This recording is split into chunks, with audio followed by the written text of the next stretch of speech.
都歡迎大家翻到嚟打工仔嘅清邁篇啊！如果有留意我哋上一集呢，都知呢好多時呢可以坐低食間餐廳就梗係唔錯啦。但係其實清邁呢就好多好抵嘅嘢食。今集咧就準備帶大家去幾間呢個米芝蓮都有認證嘅平價美食啊！咁我哋又俾個challenge自己啦，就係每樣咧都要5蚊澳幣樓下嘅美食。好，我哋而家一齊去食好嘢先。係啦，第一間呢就係我哋身後嘅烤腮賣嘥啊！咁我諗好多人咧喺社交平台咧都見過呢個介紹㗎啦。佢咧就係主打一個泰北菜嘅烤腮啊！咁我哋呢度嘅餐呢，其實都好平均喎。最平呢就係呢個40匹嘅冇餸嘅麵，跟住最貴呢都係60匹嘅一個烤腮牛肉麵。嘢飲呢全部都係20匹就1蚊澳幣就有一杯嘢飲啦。好啦，我哋呢個2碗麵加2杯嘢飲呢，埋單呢就係155匹啊！即係7個幾8蚊澳幣就有一餐啊，幾犀利啊！非常之合乎我哋今集嘅挑戰啊，就係唔使5蚊澳幣一個人食到一餐啊！非常之期待啊，因為未嚟清邁，其實見到好多人介紹，好融碌。佢呢個辣好多，對你嚟講應該幾辣㗎，好嘢味，中上辣。入口嗰下其實係甜㗎。佢係去到可能後勁嗰陣時咧，就會突然之間見到辣味咧會湧晒出嚟，後勁犀利，後勁犀利。咁我啊試下個麵啦，因為我不能飲太多湯啦。佢個麵咧係好似我哋港式嘅全蛋麵咁樣，配埋啲脆脆，好好食啊！但係個麵係偏腍㗎。所以其實佢哋都係中意比較偏腍嘅麵。係啊，同埋都要講下，呢度咧係冇分大細㗎，係一個 size 㗎咋。所以可能如果男士們啊或者大食少少嘅朋友咧，可能2碗先夠。咁一陣我計先，好普通。OK。好妹妹地啲肉，即係嗰種咧煮得腍得滯，好腍咧，就冇咗嗰個肉嗰種 texture 啦已經。咁啊試下個牛啦，雖然細細塊咧，都有好幾塊嘅，唔差喎。唔差，好過如果有睇我哋貴價餐廳坐低食飯嗰次嗰個牛真係我同你講離我懷去玩嘢。我試下先，你試下。我就係俾嗰間嘢咧加到我唔夠膽喺泰國食牛。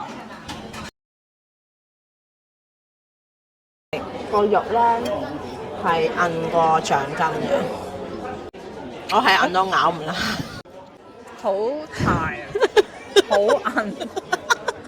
我哋服咗唔通？唔係喎，我覺得係有啲牛腩 feel 嘅，係咪？牛腩佢都有好輕微嘅牛味，但係牛腩係入口即肉，呢啲入口會化開嗰種牛腩咯。哎呀，真係你揀牛係啱咯，呢個揀雞反而柴啊！係喎李賓娜，係李賓娜，唔係洛神花茶。嗱，OK嘅，唔算太甜，酸酸，有啲似酸梅湯味添啊！呢個我呢個係泰奶酒奶，輕微檸檬，係咪啊？好少檸檬味啊！係啊，但係好重個泰奶香味。其實我都估唔到佢泰奶唔加奶，其實都幾好飲嘅。係咯，嗰隻茶嗰個味好獨特香，好香啊！我覺得好花香 feel 嘅。係咯，唔同我哋中國嗰啲茶好濃嗰種咧，即係有啲苦澀味，但係佢多咗陣香味，雖然佢睇落去都好濃。20匹，我街邊都唔止呢個價啦，冇得 complain 啦，直頭。係咯。我哋今朝都係比較早啦，我哋11點之前已經到啦。其實而家咧差唔多12點咧，出邊係企咗30人到，所以我諗都係盡量咧11點前咧好嚟，就好似我哋兩個咁咧，等10分鐘到咧就可以坐低㗎啦。第一間嘅米芝蓮推介幾成功我覺得。成功過關，等我飲。成功係我哋米芝蓮都推薦。係啊，噴嘅，太開心啦！好。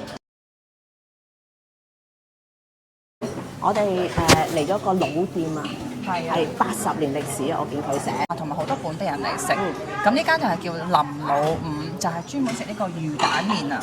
我嗌乾撈咧就係蛋麵咁我咧就梗係魚蛋湯河就梗係魚蛋粉啦，但我呢個就係嗌佢應該係佢嗰個類似果條，唔係真係河粉嘅。頭先偷偷地飲咗啖湯啦，我就覺得好似呢個香港嘅魚蛋粉。每碗咧都有2塊魚片，2粒魚蛋，跟住咧1隻魚餃嘅。係。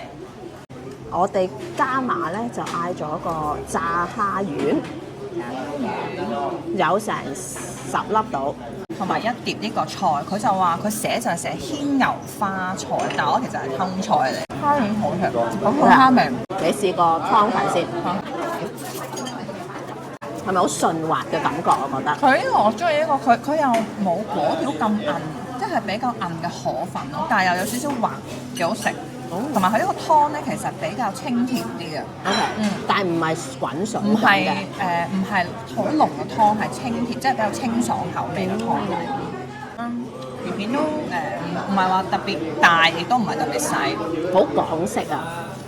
令我想起香港仔魚餃粉，真係好香港魚蛋，佢係實㗎個皮，因為佢炸過咧，佢係有少少即係好似嗰啲炸響鈴咁樣咧，係吸咗啲湯㗎。OK，而家好食喎，好食。誒，呢間唔怪之人哋米芝蓮推介啦。我覺得魚餃最好食啊！係咩？魚餃最好食。佢係魚餃咧，但係佢係有佢個皮咧係好煙韌啦，因為佢入邊有豬肉咧，有少少湯添嘅。唔怪之人哋連續7年米芝蓮推介。同埋我哋講漏咗1年，原來你係連續8年啊！2018年至2025年，我啱睇到對面佢擺晒8個圈圈嘅獎牌。咁我就試下個魚蛋。係啊，好港式魚蛋，彈牙㗎，係彈牙嗰種，唔係嗰種粉嗰種咯。OK，我呢個有魚味，我覺得個魚蛋係咪？魚蛋有多魚味。跟住我嗰個撈麵咧，我揀蛋麵啦，佢係上面應該係有加咗豉油、麻油嘅感覺。同埋醋啊，好似話。個麵有啲腍。但係個蛋味好重啊！好食啊！好重啊！係啊，我覺得好脆啊！但係佢有少少油啊。因為我譬如我食完啦，我嘴唇有啲油咯。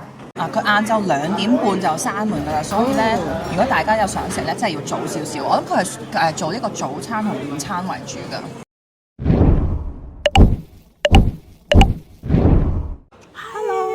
嚟到第3間啊，其實我哋未去到門口咧，已經聞到非常之香啊，係非常之吸引，已經流晒口水啦。咁我哋今次嚟嘅呢間咧就係叫做 SP Chicken 啊，顧名思義咧就梗係食雞㗎啦。咁啊入去睇下佢有咩咁出名啦。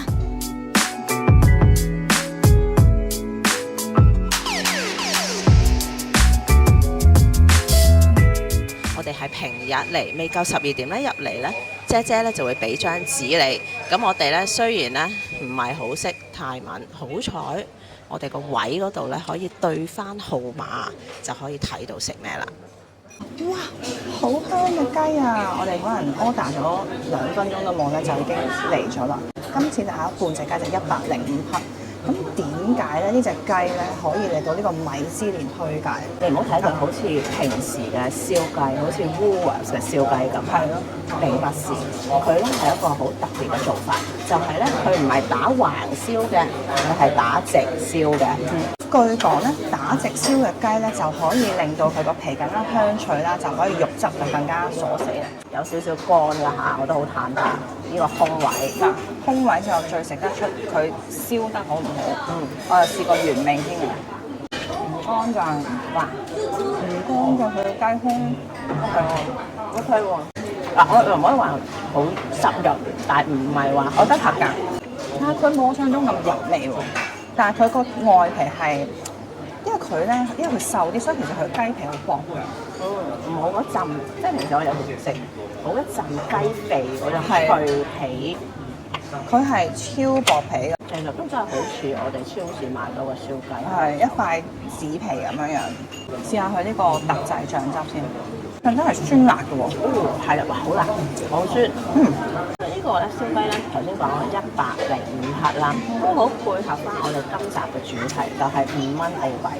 佢食落去冇佢聞落去咁香，食落去咧嗰個好好淡啊，嗰、個香茅啊，或者佢個香料味啦，其實唔係隻香茅，佢嗰啲香料味咧比較淡。係咯，其實嗰啲有另外一樣嘢咧，都好多人推介，我哋咧都有嗌嘅，就係佢嘅燒排骨啊。佢都幾多喎，佢呢個係90克咧，係有5嚿豬肋骨，燒到出邊脆脆，外脆內軟，又有多肉汁。因為雞可能因為食雞胸，佢肉汁唔算話太多，因為佢比較瘦嘅雞，但係佢豬就肥啦，就好多肉汁。我會建議係嚟呢度食豬。覺得如果揀咧，我會揀之前嗰2間先。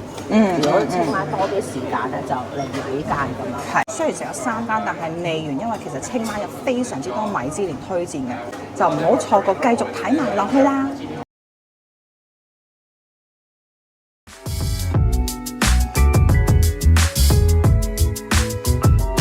我哋上一間咧就食咗呢個烤雞啦，咁有咩其他雞嘅料理咧？喺呢個泰國咧係好多人食嘅咧，就係呢個雞飯啊。咁我哋介紹呢間咧就係叫做 Dan Chicken。係啦，Dan Chicken Rice 咧，其實喺清邁咧有2間分店嘅喎，而佢攞獎嗰間咧就喺清邁嘅北面。咁樣咧，佢市區其實喺寧曼區嗰度咧係有一間嘅，但係咧佢開個時間咧就係7點半至晏晝2點半。咁我哋2個咧好勤力咧，其實都嘗試過咧12點未夠啊，就已經去到。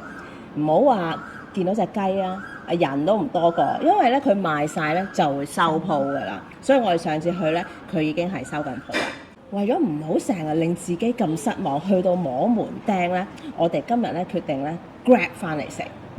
我仲係琴晚就已經 order 咗 Grab 啊，今日咧9點幾咧就喺度食雞飯啊，幫你哋食雞飯。